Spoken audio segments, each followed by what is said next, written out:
what disease you're suffering from.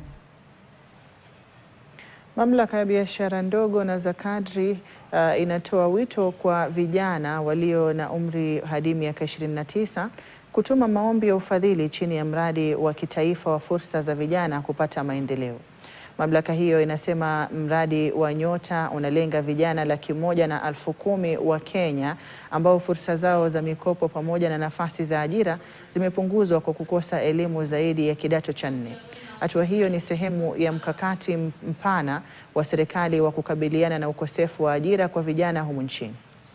The issues of awareness creation on the MSME policy draft, which is being reviewed, and we are here today to create awareness to the youth and other entrepreneurial ecosystem players, just to ensure that whatever the policy is addressing is productive and it's something that is sustainable for the business development environment.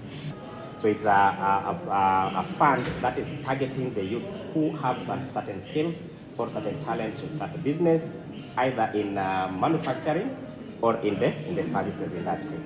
And it is going to have, it is designed to have a social inclusion component where the youths are also saving through the NSSF.